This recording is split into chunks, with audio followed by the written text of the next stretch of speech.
My parents asked me to move my wedding date for my sister's vacation, and now the family is upset I said no. I'm 29F, working a regular office job, and live independently. I've been with my fiancé, Ethan, for over 5 years, and we've been engaged for about a year. We're finally planning our wedding, something I've dreamed about for so long. I've poured my heart into every detail, and for the last several months, I've worked tirelessly to make sure everything is perfect. We sent out invitations, booked the date, and all our loved ones are supposed to be there. Well, at least, that was the plan. My parents, Linda and George, have always had a complicated dynamic when it comes to my sister, Kelly. My dad, who's 60 and works as a mechanic, is the more easygoing, quiet type. My mom, Linda, who's 58, is a retired nurse and very outspoken. They've always had a soft spot for Kelly, my older sister who's 33. Actually, calling it a soft spot doesn't do it justice, she's their golden child. Kelly is, let's just say, ambitious. She's always chasing some grand plan or opportunity, but none of her ideas ever seem to work out. She's had a string of failed projects and is constantly looking for the next big thing to strike it rich. She's married to Jake, who's 34, and they have 2 kids, Mia, 6, and Logan, 3. I don't have anything against them personally, but it's no secret that they live beyond their means. My parents are always stepping in to cover their bills, and it's gotten to the point where Kelly expects their help. Meanwhile, I've been left to fend for myself my entire life. When Ethan proposed, I couldn't wait to share the news with my family, even though I knew there would be some drama, especially involving Kelly. Still, I tried to stay optimistic. I remember the day we announced our engagement. We hosted a small dinner at our house with close family and friends. I was so excited to share our news, and for a moment, I thought my parents might actually focus on me for once. But, of course, Kelly had other plans. Right in the middle of our announcement, she started talking about a new business she was planning to launch and how they might be moving to a bigger house soon. The entire conversation shifted from our engagement to Kelly's plans, as usual. It was frustrating, but I didn't want to cause a scene, so I bit my tongue and let it go. Ethan noticed, though, and later told me he was proud of how I handled it. That meant the world to me. When it came time to set the wedding date, we decided on a day 4 months away, giving everyone plenty of notice. I even checked in with my parents before finalizing it to make sure they didn't have any conflicts. They assured me they'd be there. I thought that would be the end of it. But I should have known better. We chose a beautiful venue, picked out flowers, and found my dream dress. I was so excited for our special day. This was supposed to be about Ethan and me, a celebration of our love surrounded by the people who mattered most. I even included Kelly and Jake in the wedding party, hoping to avoid any drama. Deep down, though, I had this nagging feeling that something would go wrong. And, sure enough, it did. A few weeks ago, my parents called me out of the blue with urgent news. They told me they'd made plans with Kelly and her family to take a vacation. At first, I thought they meant a trip after the wedding. But no, they meant during the same week as my wedding. They wanted to know if I could move the wedding date to accommodate their vacation plans. I was stunned. I'd been planning this wedding for months, sent out invitations, and booked everything, the venue, catering, photographer, and now they wanted me to change the date. My wedding day, the one I had been dreaming of, was suddenly less important than a last-minute trip with Kelly and her family. I asked them why they would schedule a vacation so close to my wedding. My mom's response? Well, you know how busy Kelly is, and this was the only time they could all go together. I couldn't believe it. I told them that changing the date wasn't an option. Everything was already booked, and I wasn't going to rearrange months of planning to accommodate their trip. My dad tried to play mediator, suggesting I could talk to the venue and see if they could switch the date. But I shut that down immediately. The date was final, and that was that. When I refused, my mom accused me of being selfish and unreasonable. She said family should come first and that I was making things difficult for everyone by being so rigid. She even suggested that I was jealous of Kelly and trying to punish her. That was a low blow. I told them that if they couldn't make it to my wedding, that was their choice, but I wasn't changing the date. They hung up, and for days, I didn't hear from them. After a few days of silence, I decided to try again. I called my parents, hoping to talk things out, but the conversation went nowhere. I tried to explain how important this wedding was to me and how hurtful it was that they'd even consider asking me to change the date. But they wouldn't budge. My mom kept insisting that I was being inflexible, and my dad kept repeating that Kelly and Jake's vacation plans had already been finalized. It felt like no matter what I said, they weren't willing to see things from my perspective. At this point, I knew I needed to involve someone else. I reached out to my aunt, Melanie, who's always been supportive of me. She's more like a second mom and has seen firsthand how my parents have treated Kelly and me differently over the years. When I told her what was going on, she was shocked. Melanie promised to speak with my parents and try to talk some sense into them. I felt a small glimmer of hope, but that hope didn't last long. Instead of seeing reason, my parents doubled down. They started calling other family members to paint me as the bad guy. They told people I was being stubborn, refusing to compromise, and making things harder for everyone. They even implied that I was trying to sabotage my relationship with Kelly out of jealousy. It was infuriating. Some family members took their side, saying I should be more flexible and considerate of Kelly's situation. Others, who knew how much my parents coddled her, supported me. It was like a line had been drawn in the sand, and people were quietly taking sides. I knew what they were doing, they were trying to guilt me into giving in. But I wasn't going to let them win. I called my parents one last time and told them that the wedding date was set. If they couldn't make it, that was their decision, but I wasn't going to change the date for anyone. I made it clear that this was their choice to make, and I wouldn't let them make me feel guilty about it. After posting my story online, I got a lot of support and advice. Many people suggested that there might be more to my parents' insistence on this vacation than they were letting on. That got me thinking. I decided to do a little digging, starting with Aunt Melanie. She's always been someone I can trust, and I knew she'd tell me if she'd heard anything. When I brought up the vacation, she got quiet. After a moment, she admitted that she'd overheard something about Kelly's financial troubles. Apparently, Kelly's latest business venture had flopped, and she and Jake were struggling to stay afloat. My parents had been helping them out again, but it wasn't enough. It turned out the vacation wasn't really a vacation at all. My parents were planning to take Kelly and her family to Europe, but not for leisure. They were going to meet with potential investors Kelly had lined up for a last-ditch attempt to save her business.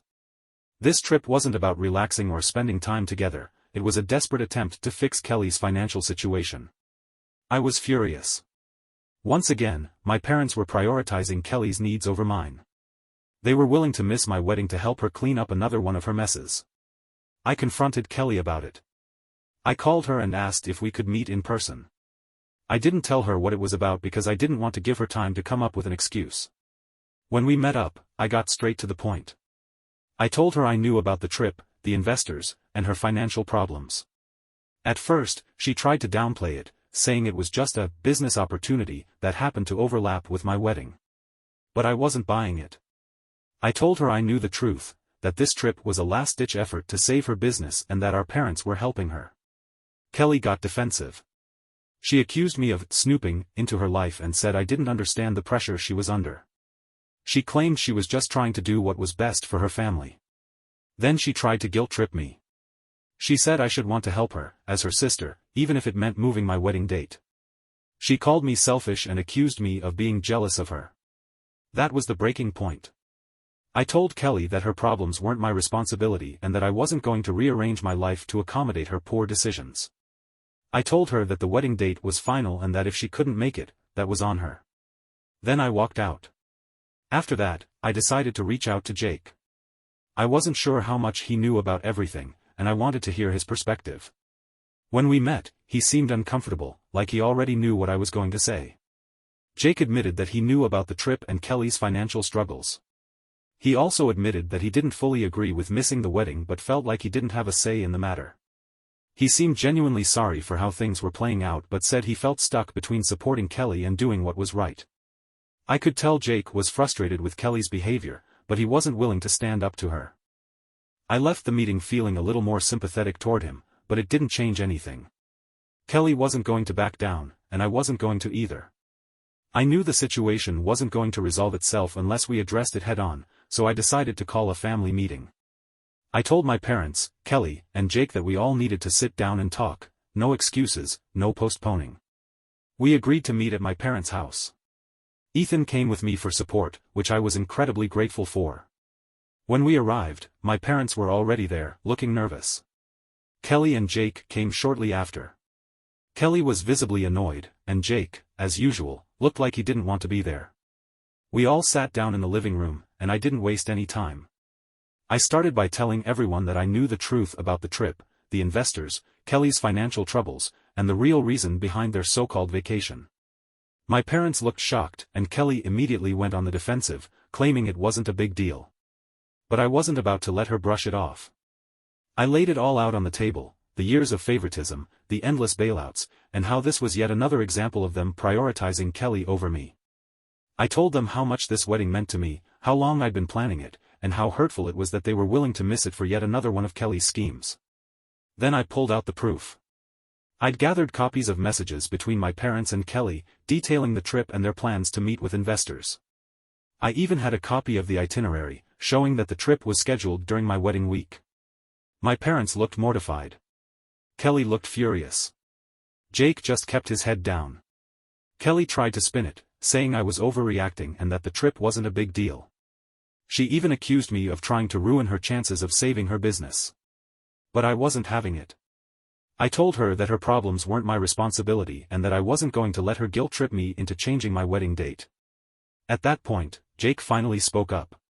He admitted that he didn't agree with missing the wedding and said they should have found another way to handle things. Kelly glared at him, but he didn't back down. It was the first time I'd seen him stand up to her, and honestly, I respected him for it. My mom started crying, saying she just wanted to help both of her daughters and didn't want to feel like she had to choose between us. My dad, who had been silent up to this point, finally spoke up. He admitted that they'd been enabling Kelly for years and that it wasn't fair to me. He said they needed to start setting boundaries, even if it was hard. Kelly was livid. She started yelling, accusing me of turning our parents against her and saying I'd always been jealous of her. It was the same narrative I'd heard 100 times before, but this time, it didn't hurt. I'd finally had enough. I stood up and told them that the wedding date was final. If they chose to go on the trip instead, that was their decision, but it would be the last time I let them put Kelly's needs above mine. I told them I wouldn't allow them to manipulate me anymore, and if they chose the trip, I would cut ties with them. I gave them 24 hours to decide and left the house with Ethan. Those 24 hours felt like an eternity. I tried to distract myself, but my mind kept replaying the confrontation. Ethan reminded me that I'd done the right thing, but I couldn't help worrying about what their decision would be. Finally, my mom called. She apologized and said they'd decided to cancel the trip. She admitted that they'd been wrong to ask me to move the wedding date and that they'd been prioritizing Kelly's problems over my happiness for too long. She promised they would be at the wedding. My dad got on the phone next and echoed her sentiment. He said he was sorry for not standing up for me sooner and that they realized they needed to stop enabling Kelly. It wasn't a perfect apology, but it was enough. I was shocked and relieved. In the days that followed, my parents canceled the Europe trip and told Kelly they wouldn't be going. As expected, she didn't take it well. She called me, furious, accusing me of manipulating them into abandoning her. I calmly told her that their decision was their own and that she needed to start taking responsibility for her actions. She hung up on me. Despite her tantrum, my parents stood firm. For the first time, they put their foot down and told Kelly she needed to figure out her problems on her own. They even started setting boundaries with her, something I never thought I'd see. Without their financial backing, Kelly's business went under. She and Jake had to downsize and eventually sell their house. From what I've heard, they're still trying to recover, but Kelly's refusal to take responsibility hasn't changed. The wedding day finally arrived, and it was perfect. The ceremony was beautiful, and for the first time in months, I felt at peace. My parents were there, sitting in the front row, and when I glanced at them during the vows, I could see my mom wiping away tears. It felt like a small but meaningful step toward rebuilding our relationship. At the reception, my dad gave a heartfelt toast, apologizing for the recent tension and expressing how proud he was of me. It wasn't easy for him to admit, but it meant everything to me. And as for Kelly? She showed up unannounced with Jake, looking miserable. She tried to stir up drama by bringing up her financial troubles, but Ethan quickly shut it down. After that, she stayed quiet and left early. Despite her brief appearance, nothing could ruin the day. Looking back, the whole ordeal was exhausting, but it taught me some important lessons. I learned how to stand up for myself and set boundaries, even when it's hard. I learned that it's okay to put my happiness first and that I don't have to sacrifice my joy to accommodate someone else's chaos. Ethan and I are now happily married and planning our future. We're finally able to focus on building our life together without all the family drama weighing us down. To anyone reading this who's in a similar situation, stand your ground. Your happiness is worth fighting for. Thank you for watching the video. Subscribe and turn on notifications to be the first to have Radish and real stories with you. Have a great day.